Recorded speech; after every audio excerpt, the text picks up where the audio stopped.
কমফোর্টের দিক দিয়ে বলতে গেলে তো এই ব্যাগটাকে আপনাকে আগে রাখতে হবে। বাইকটা তৈরি করছে মেইনলি দেখা গেছে যে কমফোর্টের জন্য। এত ওভার প্রাইস দিয়ে এই বাইকটা কেনাটা কি ঠিক হচ্ছে কিনা, কিন্তু মাথায় রাখবেন যে বাইকটা আপনাকে টপ দিবে না, টপ টানাটানির জন্য না, এটা আপনাকে কমফোর্ট দিবে। কমফোর্টের কথা চিন্তা করে বাইকটা কিনবেন।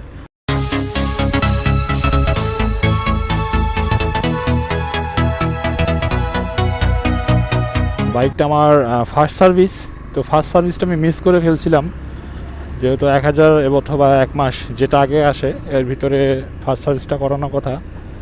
তো আমি 1000 কিলো ওভার করছি, প্লাস দেখা গেছে যে আমার 1 মাসও ওভার হয়ে গেছে। তো ব্যস্ততার কারণে আমি ফার্স্ট সার্ভিসটা আমি করাতে পারি নাই। তো পরে আমি গতকালকে শোরুমে গিয়ে সেই ফার্স্ট সার্ভিসটা করা নিলাম।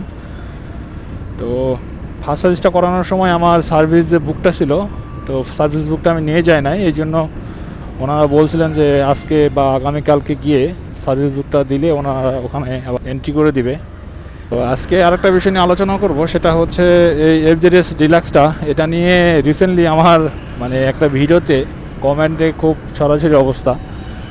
সেটা হচ্ছে যে এটা পাওয়ার নাই, পাওয়ার নাই, পাওয়ার নাই, শুধু একটাই অভিযোগ, পাওয়ার নাই। আমি আগেই বলছি যে এই বাইকটা যে কোম্পানি যে বানাইছে এটা কিন্তু পাওয়ারের দিকে বানায় নাই, পাওয়ারের দিকে ফোকাস করে বানানো হয় নাই, এটা কিন্তু কমফোর্টের দিকে ফোকাস করে বাইকটা বানানো। তো বাইকটা কিন্তু আসলে কমফোর্ট কিং বলা চলে।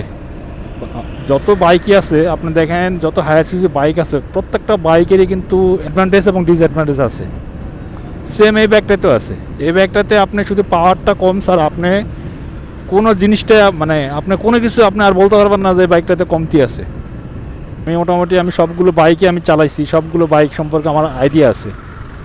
বাট জিক্সারের কমফোর্ট তো এর সঙ্গে আপনার তুলনা করলে হবে না। এর সঙ্গে আপনার কমফোর্ট কোন বাইকে তুলনা করবেন বলেন, যে এর সঙ্গে আপনার যে এই ব্যাগটার কমফোর্ট তুলনা করবেন। কমফোর্টের দিক দিয়ে বলতে গেলে তো এই ব্যাগটাকে আপনাকে আগে রাখতে হবে, অবশ্যই আগে রাখতে হবে, এটা আপনাকে মানতে হবে।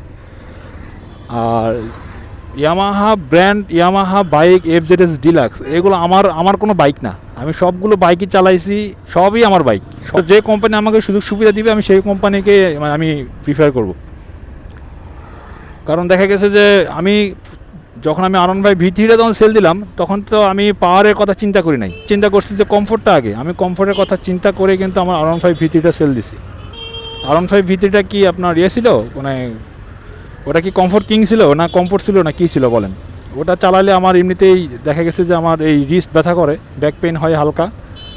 তো মূলত সেটার কারণে আমি সেল করছি। আর লং ট্যুর কিন্তু R15 V3 কিন্তু R15 CBR যেগুলোই বলেন না কেন, এইগুলো স্পোর্টস বাইক কিন্তু আসলে লং ট্যুরের জন্য না।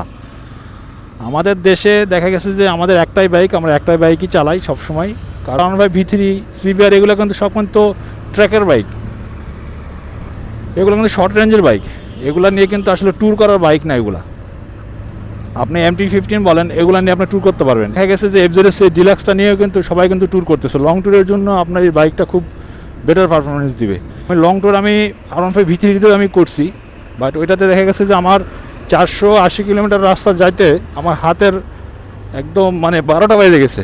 মানে এই বাইকটাকে পাওয়ারের দিকে চিন্তা করে বা ওইরকম মানে টপ দিকে বা টপ স্পিড পাবেন বা টানাটানি করবেন ওইরকম ফোকাস করে বাইকটা তৈরি করে না। বাইকটা তৈরি করছে মেইনলি দেখা গেছে যে কমফোর্টের জন্য।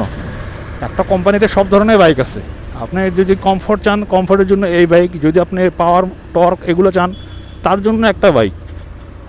তো ফ্যামিলি রাইড থেকে শুরু করে দেখা গেছে যে ইয়াংস্টার যারা আছে সবার জন্য কিন্তু এই বাইকটা মোটামুটি এখন সবাই এটাই চালাচ্ছে। দেখা গেছে যে আপনার একটা স্পোর্টস বাইক যখন লং টাইম চালালে দেখবেন যে এক পর্যায়ে দেখবেন যে আপনার কাছে কিন্তু খারাপ লাগবে। প্রায় 2 বছরের মতো আমার V3টা রাইড করছি, R15 V3টা 2 বছর মতো রাইড করছি। ট্যুরে যাই, অনেক লিন হয়ে চালাতে হয়, যেহেতু ইন্ডো ভার্সন আমার। এই লিন হয়ে চালাতে দেখা গেছে যে একটা না যখন বাইকটা যখন আমি 50-60 কিলোমিটার যখন রাইড করতেছি, দেখা গেছে আমার পিছনে ব্যাক পেন হচ্ছে, একটু কোমরটা ধরে যাচ্ছে। সব বাইকই ভালো মন্দ আছে, এটারও ভালো মন্দ আছে। হ্যাঁ, এটার একটা জিনিস সেটা হচ্ছে যেটা পাওয়ার কম, পাওয়ার নাই, টর্ক কম। বাট দেখা গেছে যে আবার ওভারটেক অনেকে করতে পারতেছেন না। দেখা গেছে যে আমরা কিন্তু এত প্রিমিয়াম সেগমেন্টের বাইক নিয়ে কিন্তু এত মাতামাতি করি নাই। তখন কিন্তু আমরা কিন্তু ওই 100cc বলেন, 125cc বলেন, এগুলা বাইক নিয়ে কিন্তু আমরা কিন্তু এগুলো বাইক নিয়ে কিন্তু আমরা ট্যুর করছি, একসময় করছি আমরা। এগুলো বাইক আমরা একসময় চালাইছি, তখন কিন্তু এত কমপ্লেন ছিল না। তখন দেখা গেছে 100cc এবং 125 বাইক যেগুলো ছিল এগুলো আমরা খুব মানে খুব হায়ার সিসি মনে করতাম। কারণ তখনকার সময় দেখা গেছে 150 সিসি বাইক চালালে ওরে বাবা মানুষজন একদম অবাক হয়ে তাকা থাকতো যে 150 সিসি বাইক চালাচ্ছে। তখন কিন্তু কেউ পাওয়ার কি টর্ক কি এটা নিয়ে এত কেউ মাথা ঘামায় নাই।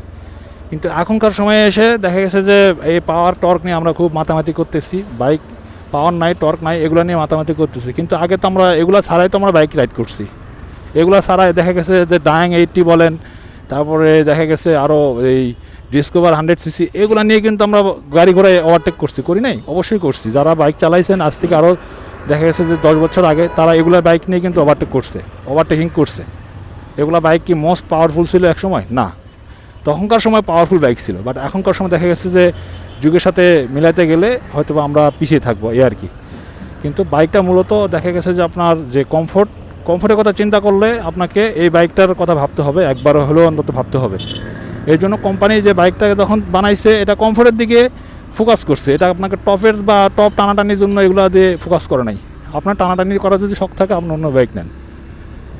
আর বাইকের প্রাইসটা একটু ওভার প্রাইস, ঠিক আছে, এটা মানতে হবে, এটা আমিও মানি। এটা যেহেতু আমিও কিনছি, আমারও খারাপ লাগছে যে এত ওভার প্রাইস দিয়ে এই বাইকটা কেনাটা কি ঠিক হচ্ছে কিনা। কিন্তু এখন দেখেন যে আমি জিক্সার SF যখন কিনছি আজ থেকে আরও 3 বছর আগে, সিলভার, তো সিলভার ম্যাট কালারটা আমি যখন কিনছিলাম তখন 2,90,000 টাকা দিয়ে আমার কিনে রাখছে বাইকটা। তো এখান থেকে মানে এই বাইকটা থেকে ওটার টর্ক দেখা গেছে যে 1 bhp 1 নিউটন মিটার টর্ক আশেপাশে এরকম কম বেশি। কিন্তু সেই বাইকটা 2,90,000 থেকে এখন সেই বাইকটা সেল হচ্ছে 3.5 লক্ষ টাকা মতো। একটা এয়ারকুল বাইক, ফুল ফ্ল্যাট বাইক, কিন্তু ওটা এয়ারকুল বাইক। দেখা গেছে ওই বাইকটা নিয়ে আমি যখন একটা লং ট্যুর করছি, বাইকটা ইঞ্জিনটা কিন্তু প্রচুর হিট আসতো। ইঞ্জিনটা দেখেন যে কাভার দিয়ে ঢাকা, কিন্তু দেখা গেছে যে আপনার কিছু দূর যাওয়ার পরে 50-60 কিলোমিটার দেখা গেছে যে আপনার ওটা যাওয়ার পরে দেখেন যে ইঞ্জিন হিট হয়ে গেছে। এমনও হয়েছে যে ইঞ্জিন যে নিচের যে কাভারটা এটা গলে গেছে, এরকমও রেকর্ড আছে। এই জন্য বলবো ভাই, একটা বাইকের ভালো মন্দ থাকবে। আপনি এই বাইকটা কেনার সময় মাথায় রাখবেন যে বাইকটা আপনাকে টপ দিবে না, টপ টানাটানির জন্য না, এটা আপনাকে কমফোর্ট দিবে। কমফোর্টের কথা চিন্তা করে বাইকটা কিনবেন। শোরুমে চলে আসছি, এর পাশে ডান পাশে ইয়ামাহা শোরুম আর বাম পাশে হচ্ছে আপনার সার্ভিস সেন্টার। শুধু বইটা দিব, ওরা শুধু এন্ট্রি করে দিবে, এন্ট্রি করে নিয়ে এবার ব্যাক করব। একটু একটা ভাই পরিচিত ছিল, তো ভাইটা আসলে কাজটা করে দিছে।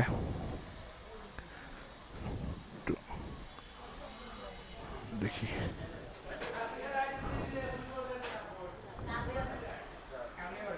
ভাই আসসালামু আলাইকুম। ওই গতকালকে একটা সার্ভিস করাইছিলাম, ওইটা একটু এন্ট্রি করে দেন।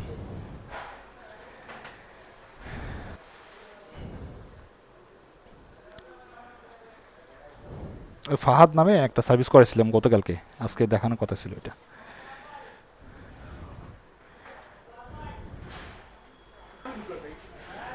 সেমিটা এখন চলতেছে 770 টাকা, ফুললি সিনথেটিক 1250 টাকা, আর ফুল সিনথেটিক 10W40 এটা 1995 টাকা। ইয়ামাহা সেমি সিনথেটিক 20W40 এটা 780 টাকা। রিকমেন্ডেড ফর অল মোটরসাইকেলের জন্য মিনারেল 650 টাকা, এটা 650। রিকমেন্ডেড ফর স্কুটার, এটা স্কুটার যেসব আছে ইয়ামাহার মিনারেল 10W40 580 টাকা। তো হয়ে গেছে, কাজ শেষ। এই যে বাইকের প্রাইজের সঙ্গে যদি টর্কের চিন্তা ভাবনা করেন তাহলে তো আপনার SF-টা তো মাথায় রাখতে হবে। SF-টা একবার চিন্তা করে দেখেন যে এই বাইকটা 2,90,000 টাকা থেকে এখন 3.5 লক্ষ টাকা বিক্রি হচ্ছে, তো এটা কি বেশি নিচ্ছে না? ওটাতে আপনার 13.8 নিউটন মিটার মতো এরকম আশেপাশে এরকম পাওয়ার হবে। এটা তো অনেক লিকিং আছে। দেখা গেছে যে এটা তো আপনার এয়ার কুল দিয়ে রাখছে, কেন এটাতে তো অন্তত একটা অয়েল কুলের তো আশা করছিলাম আমরা, তাই না?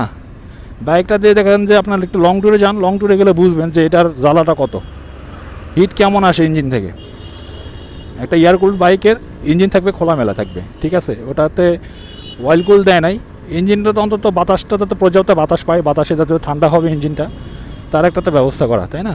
ইয়ামাহার কোনো আমি সাফাই গাচ্ছি না, ইয়ামাহা বাইক চালাচ্ছি বলে যে ইয়ামাহার সাফাই গাচ্ছি এমন কিন্তু না।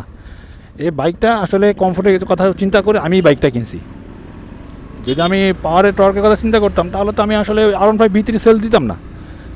জিএসএক্সআর পাওয়ার কি কম? জিএসএক্সআর পাওয়ার তো অনেক ভালো, কিন্তু তারপরে তো সবাই তার পাওয়ার চিন্তা করে তো করলে তো আজকে তো জিএসএক্সআর তো আজকে বাজারের ভিতরে টপে থাকতো, ছেলে বাংলাদেশের ভিতরে একদম টপে থাকতো, যে অনেক পাওয়ার একটা বাইক তাহলে তো এটা তো মানে কিনতেই হবে সবাইকে, ছোট বুড়া বাচ্চা থেকে শুরু করে সব তো এই জিএসএক্সআরই কিনতো সবাই, তাই না? কিন্তু তারপরে তো বাইক তো সবাই তার পাওয়ারের কথা চিন্তা করে না, সবাই টর্কের কথা চিন্তা করে। প্রাইস একটু ওভার প্রাইস, ঠিক আছে, এটা বলতে পারেন যে বাইকের প্রাইসটা ওভার প্রাইস। ভিডিওটা ভালো লাগলে অবশ্যই লাইক করবেন, আর কমেন্ট তো অবশ্যই করবেনই। তো নেক্সট কোনো ভিডিওতে আবার দেখা হচ্ছে, সেই পর্যন্ত সবাই ভালো থাকবেন। আসসালামু আলাইকুম।